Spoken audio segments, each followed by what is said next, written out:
അമിതവണ്ണം കുറയ്ക്കാൻ വേണ്ടിയിട്ട് ഏറ്റവും ഇമ്പോർട്ടൻ്റ് എന്ന് പറഞ്ഞാൽ നമ്മുടെ ഭക്ഷണ ക്രമീകരിക്കുക എന്നുള്ളതാണ്.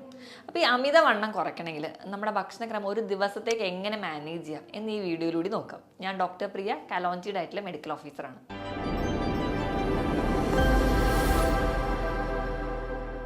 അമിതവണ്ണം കുറയ്ക്കാൻ വേണ്ടിയിട്ട് ഏറ്റവും ഇമ്പോർട്ടൻ്റ് എന്ന് പറഞ്ഞാൽ നമ്മുടെ ഭക്ഷണ ക്രമീകരിക്കുക എന്നുള്ളതാണ്.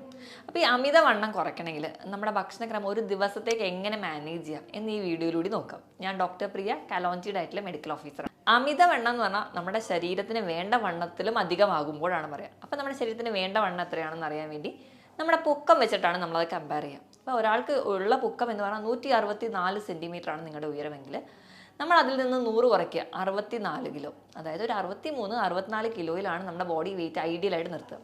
ഈ ഒരു ശരീരഭാരം നിലനിർത്തുകയാണെങ്കിൽ ഒരു പരിധി വരെ നമുക്ക് ഉണ്ടാകുന്ന പല ജീവിതശൈലി രോഗങ്ങളെ നമുക്ക് ഓവർകം ചെയ്യാം, അല്ലെങ്കിൽ നമുക്ക് ഭാവിയിൽ ഇത് വരുന്നത് തന്നെ തടയാൻ പറ്റും.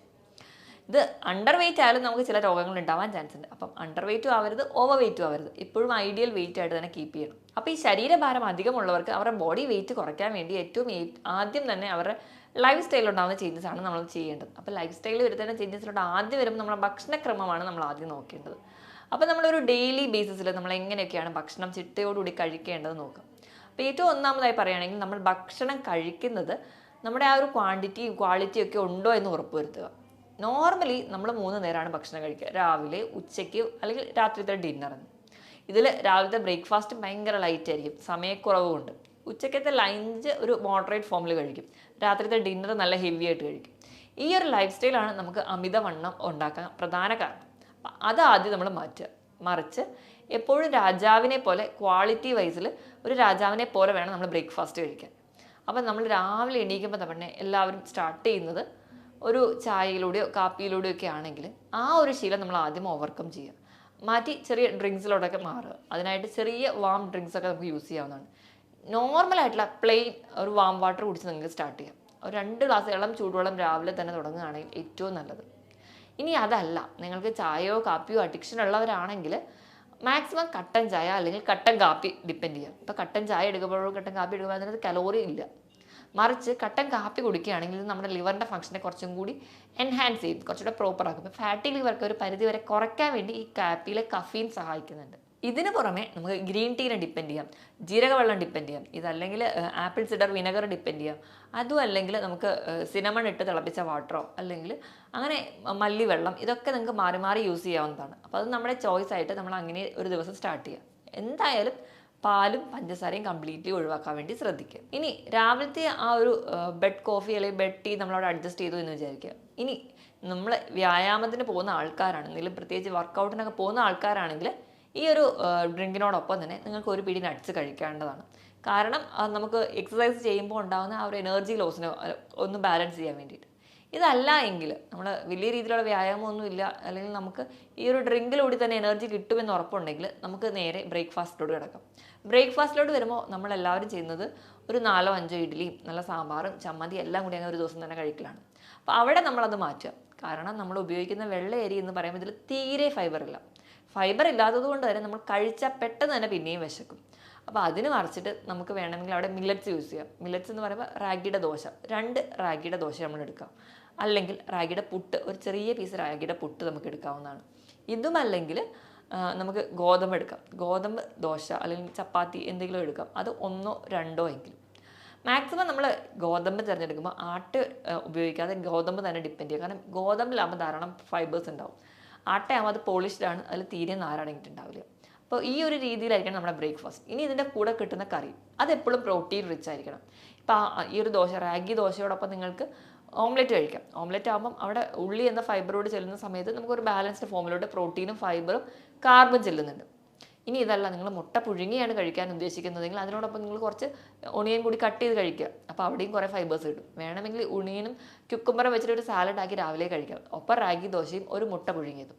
ഇനി ഇതല്ലെങ്കിൽ തന്നെ നമുക്ക് കടല ഡിപ്പെൻഡ് ചെയ്യാം, അല്ലെങ്കിൽ ഏത് തരത്തിലുള്ള കടല, പയർ, പരിപ്പ്, പനീർ, ഇവയെല്ലാം പ്രോട്ടീൻ റിച്ച് ആണ്. അപ്പോൾ അവയെല്ലാം നിങ്ങൾക്ക് ഇൻക്ലൂഡ് ചെയ്യാവുന്നതാണ്. നമ്മൾ നല്ല രീതിയിൽ ഫൈബറൊക്കെ അടങ്ങിയിട്ടല്ലേ പ്രോട്ടീൻ റിച്ച് ആയിട്ടുള്ള ഒരു ബ്രേക്ക്ഫാസ്റ്റ് തുടങ്ങി കഴിഞ്ഞാൽ പിന്നെ നമുക്ക് വലിയ രീതിയിൽ അങ്ങ് വിശക്കില്ല. 11 മണിക്ക് ഇപ്പോൾ ഓഫീസിലൊക്കെ പോകുന്ന ആൾക്കാരാണെങ്കിൽ 11 മണിക്ക് ഒരു ചായയും ഒരു എണ്ണക്കടിയും മസ്റ്റായിരുന്നു. അപ്പോൾ അതാണ് നമ്മൾ അവിടെ ആദ്യം മാറ്റേണ്ടത്. അപ്പോൾ അവിടെ നമുക്ക് ഈ പറഞ്ഞ പോലെ ആദ്യത്തെ ആ ഒരു ബെഡ് കോഫിയോ അല്ലെങ്കിൽ ബെഡ് ടീയോ മാറ്റിയ പോലെ തന്നെ നമുക്ക് ഇവിടെയും ഒരു ഡ്രിങ്കിലൂടെ മാറ്റാം. അതിനായിട്ട് നമുക്ക് ഗ്രീൻ ടീ ഡിപ്പെൻഡ് ചെയ്യാം. ഇപ്പോൾ ഈ ഗ്രീൻ ടീയിലൊക്കെ നമ്മുടെ ഫാറ്റ് ഡെപ്പോസിഷൻ അല്ലെങ്കിൽ ഫാറ്റ് മെറ്റബോളിസം നടക്കുന്ന ഒരുപാട് പോളിഫിനോൾസ് അടങ്ങിയിട്ടുണ്ട്.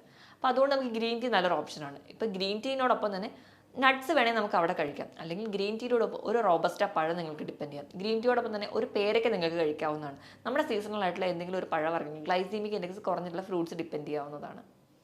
ഇനി ഇപ്പോൾ ഗ്രീൻ ടീ തന്നെ ആയിക്കോണമെന്നില്ല, ഒരു ഗ്ലാസ് മോരും വെള്ളം ആയാലും മതി. അവിടെ കുറച്ചുകൂടെ കലോറി കൂടുതലാണ്. അപ്പോൾ അത് ഡിപ്പെൻഡ് ചെയ്യാവുന്നതാണ്. ഇനി ഉച്ചക്കത്തെ ചോറിലേക്ക് വരുന്ന സമയത്ത് മാക്സിമം നമ്മൾ വെള്ള അരി ഉപയോഗിക്കാതിരിക്കുക. കുത്തരി എടുക്കുക. അത് ഒരു പിടി മാത്രം, നമ്മുടെ കൈപ്പിടിയിൽ കൊടുങ്ങുന്ന ഒരു പിടി മാത്രം നമ്മൾ ചോറെടുക്കാവുള്ളൂ. ഇപ്പോൾ ഒരളവ് വെച്ച് പറയുകയാണെങ്കിൽ നമ്മൾ ഒരു ഗ്ലാസ് എടുക്കുക, ഒരു 100 ഗ്രാം ചോറെടുക്കുക. അരിയല്ല, ചോറ് 100 ഗ്രാം വരെ മാക്സിമം നമുക്ക് ഉച്ചയ്ക്ക് എടുക്കാവുന്നതാണ്. ഇനി അതിനോടൊപ്പം തന്നെ കറികൾ എടുക്കുന്ന സമയത്ത് നിർബന്ധമായിട്ടും ഒരു അവിയൽ ഉണ്ടാക്കാൻ വേണ്ടി ശ്രദ്ധിക്കുക. കാരണം ഇതിൽ ധാരാളം പ്രോട്ടീൻസും ന്യൂട്രിയൻസും കിട്ടുന്ന ഒന്നാണ്. അപ്പോൾ അവിയൽ കിട്ടുന്നുണ്ട്. അതിനോടൊപ്പം അവിയൽ ഉണ്ടാക്കുമ്പോൾ ശ്രദ്ധിക്കേണ്ടത് തേങ്ങയുടെ അളവ് ഒന്ന് കൺട്രോൾ ചെയ്ത് യൂസ് ചെയ്യാം. പിന്നെ എന്തെങ്കിലും ഒരു തോരനാക്കാം. അതിനോടൊപ്പം തന്നെ പയറ്, കടല പോലെയുള്ള എന്തെങ്കിലും ഒരു പ്രോട്ടീൻ അല്ലെങ്കിൽ മുട്ട, അങ്ങനെ ഏതെങ്കിലും ഒരു രീതിയിൽ മീനോ അല്ലെങ്കിൽ ചിക്കനോ യൂസ് ചെയ്യാം. ഇതൊക്കെ പ്രോട്ടീനാണ്. ഇത് കറി വെച്ച് കഴിക്കാൻ വേണ്ടി ശ്രദ്ധിക്കുക. ഇതോടൊപ്പം തന്നെ ഒരു ബൗളിൽ സാലഡും കൂടെ കഴിക്കുകയാണെങ്കിൽ നമുക്ക് ഉച്ചക്കത്തെ ലഞ്ച് നല്ല രീതിയിൽ ഫില്ലിംഗ് ഉണ്ടാവും. ഇനിയിപ്പോൾ നിങ്ങൾക്ക് കുറച്ചും കൂടി ഹെൽത്തി ആയിട്ട് കഴിക്കണം എന്ന് തോന്നുകയാണെങ്കിൽ പച്ചക്കറിയൊക്കെ നമുക്കൊന്ന് ആവിയിൽ പുഴുങ്ങിയ ശേഷം കുറച്ച് ഉപ്പും മഞ്ഞളും കുരുമുളക് പൊടിയും കൂടി ഇട്ടിട്ട് അങ്ങനെയും കഴിക്കാൻ താല്പര്യമുള്ളവർക്ക് അങ്ങനെയും കഴിക്കാം. അപ്പോൾ ഈ ഉപ്പും അതുപോലെ തന്നെ മഞ്ഞളും കുരുമുളകൊക്കെ കുറഞ്ഞ അളവിൽ ചെല്ലുന്ന സമയത്ത് അവ നമുക്ക് ഫാറ്റിൻ്റെ ഡൈജഷന് സഹായിക്കുന്നുണ്ട്. അതോടൊപ്പം തന്നെ നമുക്ക് എല്ലാ ന്യൂട്രിയൻസും നമ്മൾ ആവിയിൽ വേവിക്കുന്നതുകൊണ്ട് നഷ്ടപ്പെടാതെ നമുക്ക് കിട്ടുകയും ചെയ്യും.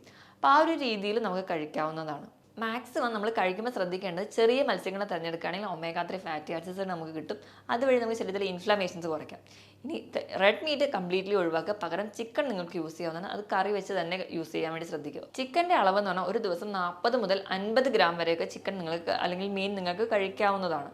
ഇനി വൈകുന്നേരത്തെ ചായ കൂടി അതൊന്ന് മാറ്റിയിട്ട് ആ ഒരു ടൈമിൽ നമ്മൾ ഗ്രീൻ ടീയോ അല്ലെങ്കിൽ കട്ടൻ ചായ, കട്ടൻ കാപ്പിയോ നിങ്ങൾക്ക് യൂസ് ചെയ്യാവുന്നതാണ്. ഈ ഒരു ടൈമിൽ നിങ്ങൾക്ക് വേണമെങ്കിൽ ഒരു ചോളം അല്ലെങ്കിൽ കോണിൻ്റെ പീസ് ബോയിൽ ചെയ്തിട്ട് കഴിക്കാവുന്നതാണ്. അല്ലെങ്കിൽ നമുക്ക് ആ ഒരു ടൈമിൽ ഏതെങ്കിലും ഫ്രൂട്ടുകൾ ഡിപ്പെൻഡ് ചെയ്യാം. അല്ലെങ്കിൽ ആ ടൈമിൽ നിങ്ങൾ രാവിലെ ഒന്നും മുട്ട കഴിക്കാത്ത ആളാണെങ്കിൽ ആ ഒരു ടൈമിൽ ഒരു ബോയിൽഡ് എഗ്ഗ് കഴിക്കാം. ആ ഒരു രീതിയിലായിരിക്കണം ചായയുടെ ടൈമിൽ. ഇനി ഡിന്നറിൻ്റെ ടൈമിനോട് വരുമ്പോൾ 7 മണിക്ക് ഡിന്നർ ക്ലോസ് ചെയ്തിരിക്കണം.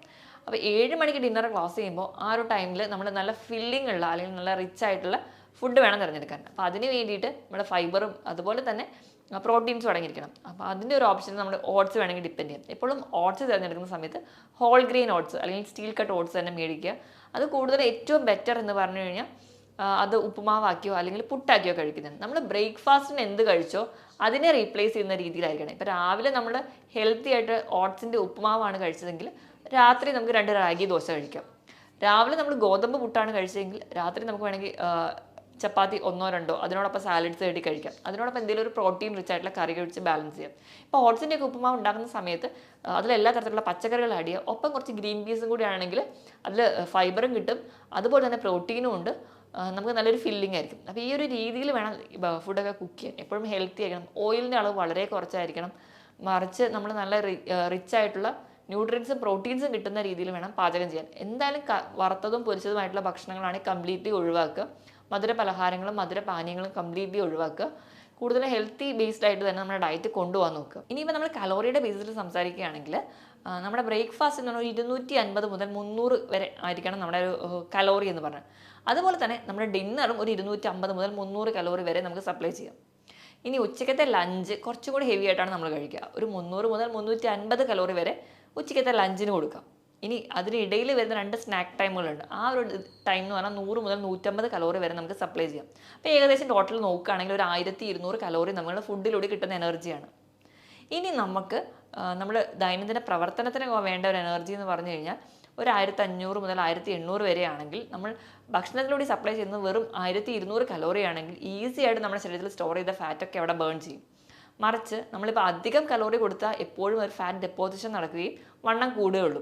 അപ്പോൾ ഈ പറഞ്ഞ രീതിയിൽ നമ്മളൊരു 1200 കലോറിയൊക്കെ നമ്മളൊരു ദിവസം എനർജി മാത്രമാണ് നമ്മൾ ഭക്ഷണത്തിലൂടെ സപ്ലൈ ചെയ്യുന്നതെങ്കിൽ നമുക്ക് ഈസി ആയിട്ട് അമിതവണ്ണവും കുടവയറും ഒക്കെ കുറയ്ക്കാൻ പറ്റും. അപ്പോൾ ഈ പറഞ്ഞതുപോലെ ആയിരിക്കണം നമ്മുടെ ഡയറ്റ് പ്ലാൻ സെറ്റ് ചെയ്യുക. എപ്പോഴും ഈ ഒരു ഡയറ്റ് പ്ലാൻ നമ്മൾ എത്ര ശ്രമിച്ചാലും നമ്മൾ തന്നെ ഉണ്ടാക്കുന്ന ഡയറ്റിൽ ഒരുപാട് ന്യൂട്രീഷണൽ ഡെഫിഷ്യൻസി വരാം. ചിലപ്പോൾ നമുക്കിത് സ്ട്രിക്റ്റ് ആയിട്ട് ഫോളോ ചെയ്യാൻ ബുദ്ധിമുട്ടായിരിക്കും. ഇങ്ങനത്തെ ഒരുപാട് പ്രശ്നങ്ങൾ നമ്മൾ ഫേസ് ചെയ്യുന്നുണ്ടാവും. അപ്പോൾ കൃത്യമായിട്ടൊരു ഡയറ്റ് എടുക്കാൻ നമ്മൾ വിചാരിച്ചിട്ടുണ്ടെങ്കിൽ എപ്പോഴും നമ്മുടെ ഐഡിയൽ വെയിറ്റ് എത്തിക്കാൻ വേണ്ടി നമ്മൾ നോക്കുന്ന സമയത്ത് എപ്പോഴും ഒരു ഡയറ്റീഷ്യൻ, അതോടൊപ്പം തന്നെ ഒരു ഡോക്ടറുടെ കൺസൾട്ടേഷൻ ഇമ്പോർട്ടൻ്റ് ആണ്. ഒരു ഡയറ്റ് എടുക്കുന്നതിന് മുമ്പ് ബാക്കി നമ്മുടെ വൈറ്റൽസ് ഒക്കെ നോർമൽ ആണോ, നമ്മൾ ഹെൽത്തി ആണോ എന്ന് ഉറപ്പ് വരുത്തിയ ശേഷം മാത്രം ഒരു ഡയറ്റ് എടുക്കാൻ വേണ്ടി പോവുക. ഡയറ്റിന് കൃത്യമായിട്ടൊരു ഡയറ്റീഷ്യനോ ന്യൂട്രീഷനിസ്റ്റിൻ്റെ സജഷൻസ് ചോദിക്കുക, കൃത്യമായിട്ട് തന്നെ ഡയറ്റ് ഫോളോ ചെയ്യാനും ശ്രമിക്കുക. ഒപ്പം ഒരു 1/2 മുതൽ 3/4 മണിക്കൂർ വരെ കൃത്യമായ വ്യായാമം വേണം. ഇതോടൊപ്പം തന്നെ കൃത്യമായി നിങ്ങളുടെ ശരീരഭാരത്തിനനുസരിച്ച് വെള്ളം കുടിക്കുക. 25 കിലോയ്ക്ക് 1 ലിറ്റർ എന്ന കണക്കെ വെള്ളം കൂടി കുടിച്ചാൽ മാത്രമേ നമ്മുടെ ശരീരത്തിൽ ഉണ്ടാകുന്ന ടോക്സിൻസ് പുറത്തേക്ക് പുറന്തള്ളാനും സഹായിക്കുകയുള്ളൂ. ഞാൻ ഈ പറഞ്ഞ കാര്യത്തിൽ എന്തെങ്കിലും ഡൗട്ട് ഉണ്ടെങ്കിൽ താഴെ കാണുന്ന നമ്പറിൽ കോൺടാക്ട് ചെയ്യാം. മറ്റൊരു ഹെൽത്ത് ടോപ്പിക്കുമായിട്ട് വീണ്ടും കാണുന്നത് വരെ നന്ദി.